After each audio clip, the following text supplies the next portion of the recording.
I am pretty sure you've seen them too. Videos promoting to turn $4,000 into $5 million in 2 years. But can you actually become a millionaire? And if so, how? Today I'm going to answer that question properly with real numbers. There are 3 ways to a million. You can earn it, build it, or invest it your way.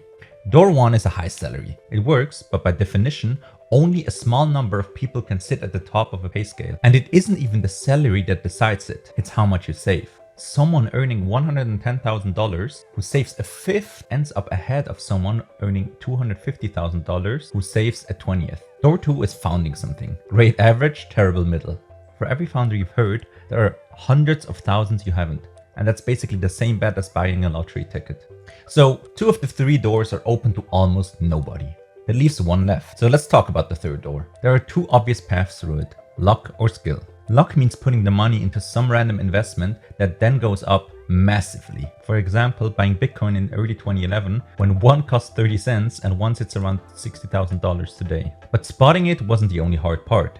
In 2011 it sat on a list with thousands of other coins that went to zero and nobody could tell them apart yet. And holding it means sitting through crashes of 80% more than once without selling. Almost nobody does that.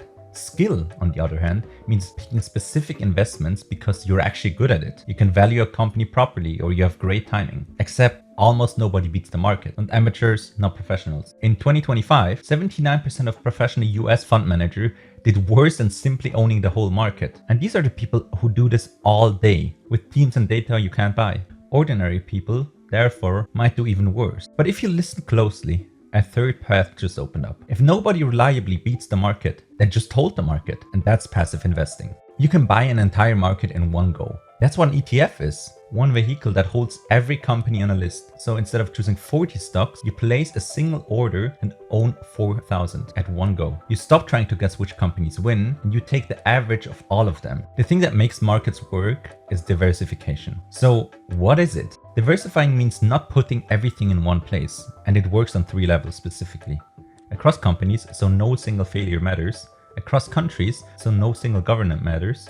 Across the types of assets you own, so no single sort of crash matters. And there are a few of these asset types: stocks, which are a small piece of a company; bonds, which are basically loans to a government or a company that pay you interest; real estate, even the house you live in or the car you drive, is something you own that has a value. Although, if you have an electric one, let's be honest, even though I love them, that's not an investment. The whole idea behind it, the point of holding different things, is that they don't move together. Tesla might have a bad month, while something completely unrelated has a good one. And on average, they cover for each other, kind of like an insurance. Diversifying isn't playing it safe. It's the only way to be certain you own the winners. So, how do you actually do this? There are plenty of apps that handle it for you. In the US, there's Robinhood. In the UK, there's eToro, and there's absolutely one available where you live. So you set up a monthly amount, and secondly, you choose which ETF it goes into, and that's it. I would suggest to stick to the big boring ones. For example, the S&P 500, the Nasdaq, the Swiss Market Index, and so on. And then you simply leave it alone, and the money starts working on its own.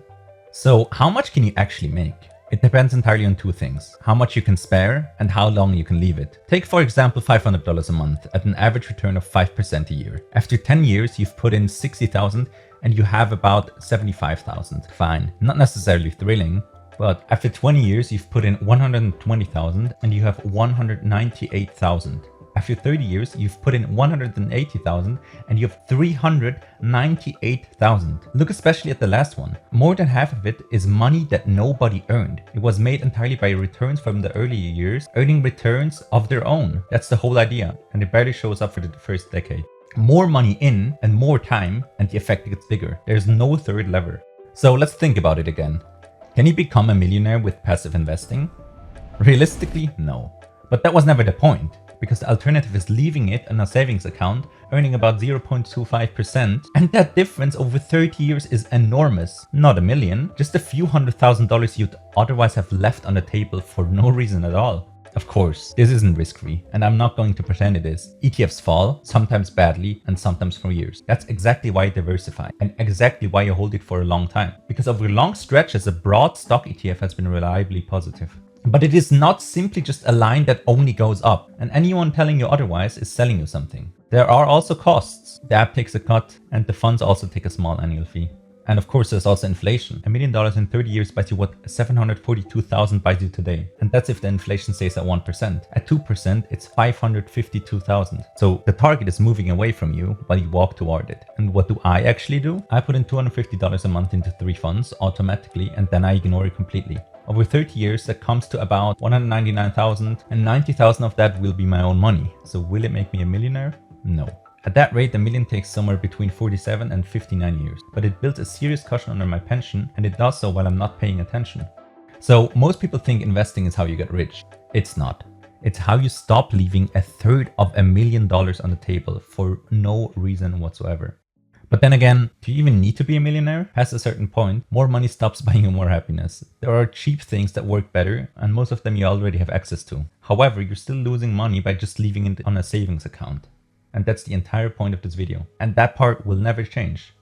So where are you going to put it?